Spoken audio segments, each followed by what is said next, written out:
So, well, thanks again for taking the time to speak with us today. Yeah, First, congratulations on all the success you've had with The Flash. thank you. You're from Chicago. Yes, I am. I only mention that because I went to Chicago for the first time a couple years ago, and it was the coldest I've been in my entire life.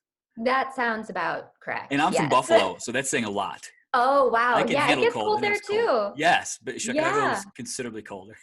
So, congratulations on getting. Although you're in Vancouver most of the year now, so Yeah, I mean, but Vancouver is like it's like nothing compared to Chicago. It's no, it's like so nice and temperate. Like it's wonderful. nice, Most people from LA are usually complaining about it, but I'm like, I will take rain over Chicago cold any day. right. Um, Now your background, you have a film background. Mhm. You've directed, you've produced. One thing I'd like to touch on, though, is something that most actors are not involved with, this, which is cinematography. That's not something that generally crosses over with acting. How is that just from being in film school? How did that come about? Yeah, so in film school, you have to try every track Right. before you decide what you want to do. And I have always loved the visual aspect of film the most. That's what speaks to me. So I decided to pursue cinematography, and then when I got to LA was actually when I decided to act instead. Or I guess I kind of feel like it was decided for me. Like the jobs I was getting were acting jobs, Okay. and so I just kept following that track. But cinematography is something that's still, when I watch films, that's what speaks to me and that's what I love.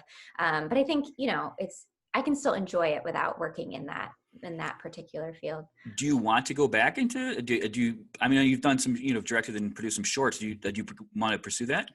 Yeah, I love it. I feel like I've been out of it for so long. It would be so Yeah. hard to get like the technical aspect back. I think directing is something that I'm, really more leaning towards and really loving because I get to work with actors, which is something that I'm practiced in. But then I also get to work with my cinematographer and my gaffer to, Sure. create the visuals that I love. So directing is kind of where I've found myself and where I really find myself enjoying.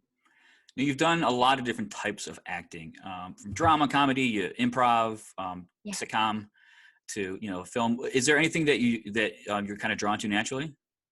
I love comedy so much. Not so much improv. Improv is a whole different animal, but I love comedy. I love making people laugh. I love reading a script that's just so funny and being able to bring those amazing characters to life. I think drama like is great, and there's some beautiful films. But I feel like when I myself personally am doing a drama, I get kind of like weighed down and like sad. And Right. so I like to do comedy because it's just more fun throughout the day, and it's fun to like make people laugh. Is that what drew you to The Flash?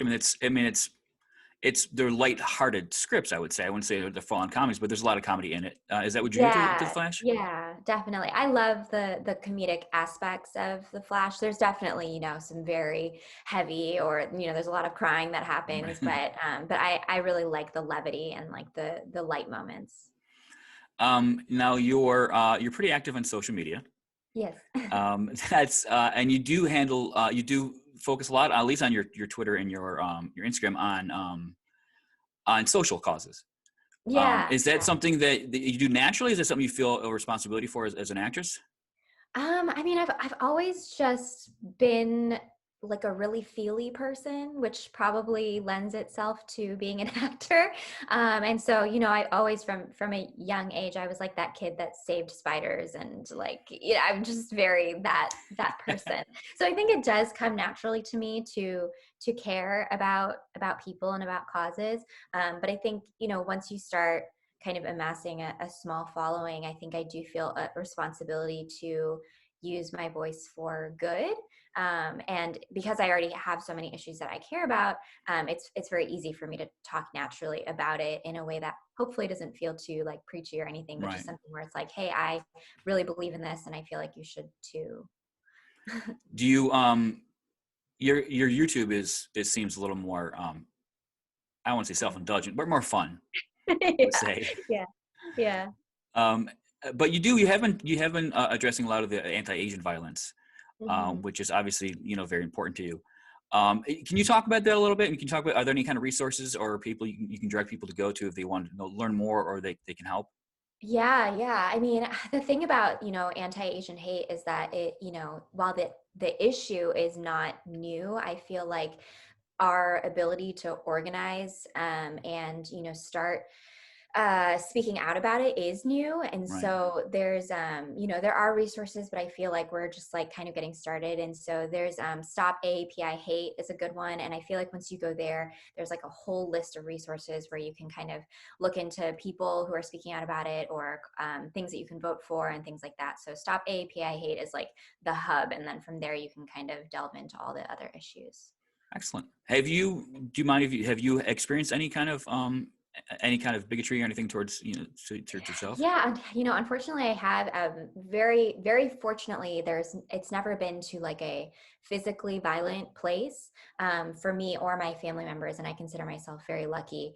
But yeah, I mean, I've definitely been on the receiving end of being yelled at, or had comments made, and yeah, it doesn't feel great, and it's sad because I don't, of all of my Asian friends and family that I know, I really can't think of anyone who hasn't been affected by it.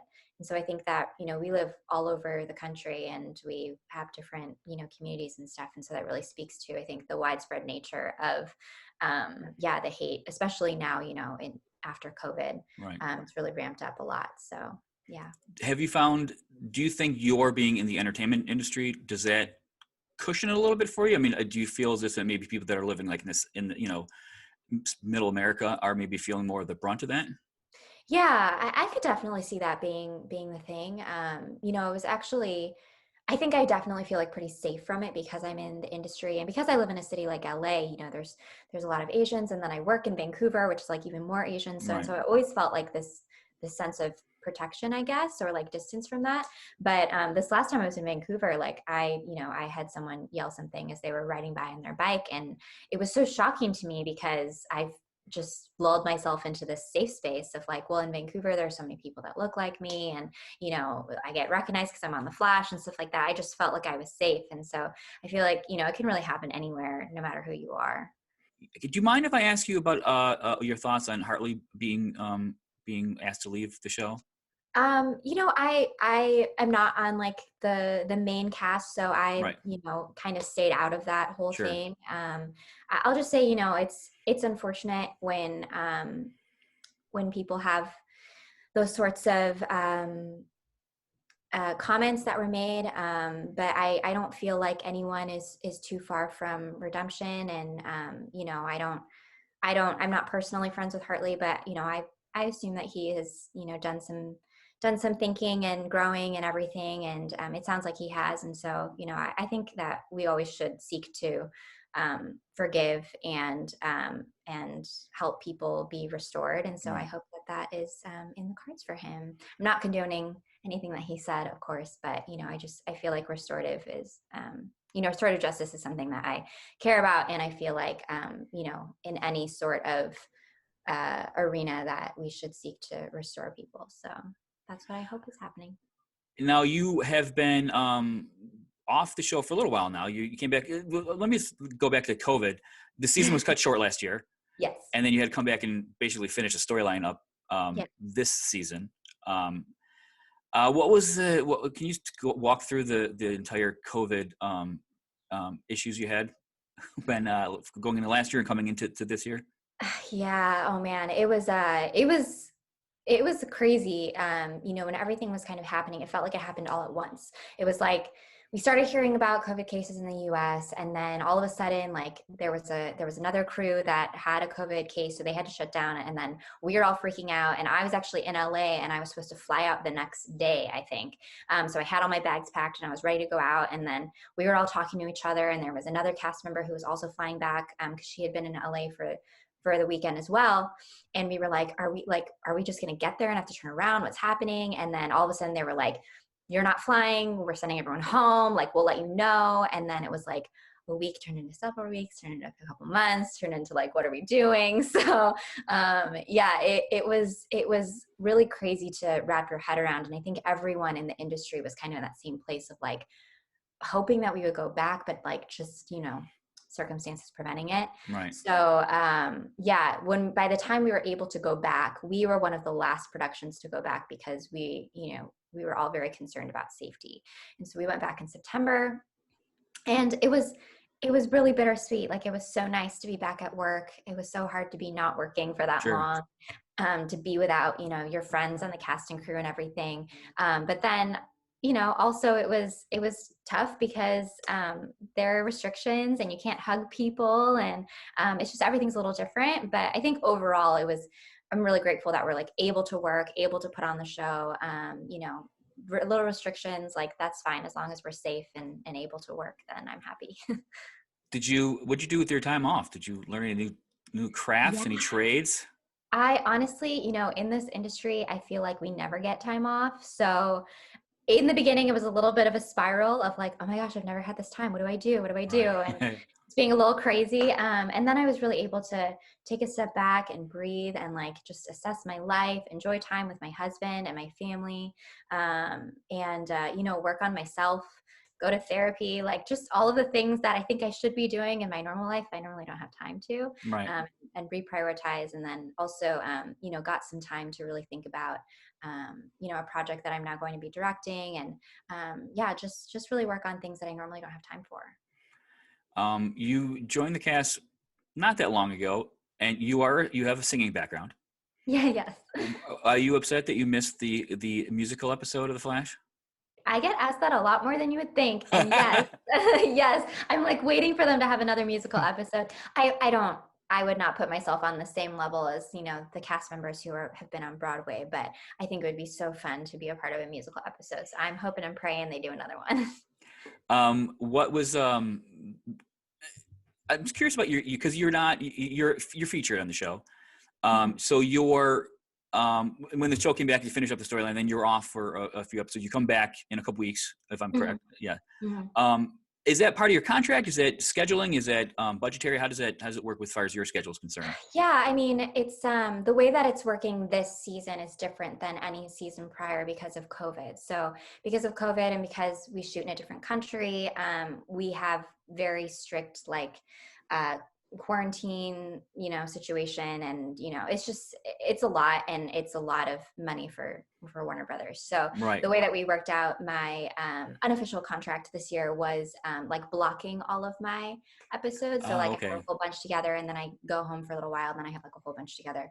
So that's why there's this little gap where I'm in LA, and it's basically because it happened over the holidays, and Right. instead of like flying me back and forth and having to quarantine all of those times, they're just like, let's just get through the holidays and then you can come back. So I was home from November, December, and then went back in January. So you're back to COVID again. What are you doing? What are you doing with your time off while you're shooting? Like when I was home? Yeah. Yeah. Yeah, I mean, it was great because it, intersected with the holidays. So I was like the one cast member who got to spend the holidays with Oh, their nice. family. All right. Everyone else had to spend the holidays in Vancouver, and I was like the one person who got to go home. That's So nice. I was really fortunate, and all of my family lives in LA, and we've been, in each other's bubble. Like that's my bubble, it's just my family. So That's great. we were very fortunate that we actually got to spend like a pretty normal holiday, with my immediate family, and so that's how I spent my time off. It was quite nice. What can we expect from Camilla when she returns? Yeah. So I think they kind of made like a couple references to why Camilla hasn't been around. Right. The fact that the Mirrorverse was really, really traumatic for her. Right. And the fact that, she kind of was like dealing with that by going back to her art of photography as opposed to being a journalist, and so we'll get to see her come back and kind of explain like what she's been learning about herself, actually very similar to like what I've been learning about myself while I was working on COVID. But yeah, so you'll see more of Cisco and Camilla's relationship and how the Mirrorverse affected that, and yeah, just more growth, and and also more growth in the friendship between Iris and Camilla, which is one of my favorite storylines that we got to explore last season. It seems as if most of the characters in the show, at some point or another, have gotten or keep or get rid of a superpower. Yeah. Do you have any aspirations to Camilla being a meta at any point? And if so, what would your power be? What would you want to do? Yes, I mean, Victoria, myself personally, as a human, has all the aspirations for Camilla to have superpowers. I don't know that it's going to happen. I think one of the strengths of Camilla and Cisco's relationship is the fact that Camilla is just a normal human girl, and you know, she's not out there fighting crime with him every day and everything. Right. And I think that that normalcy is like that grounding presence in Cisco's life. So I do really enjoy that, you know, even though she doesn't have superpowers, she's able to be a part of the team, and to fight alongside them as best as she can. And I think that that says a lot for young girls, hopefully, who, you know, don't have superpowers but Right. can still do good. But if I did have a superpower, there was a villain last season who I thought had really cool powers. She wasn't on very long, but I think it was Dr. Light, I believe was her name, and she could like become invisible or visible in light, and I think that would be pretty cool.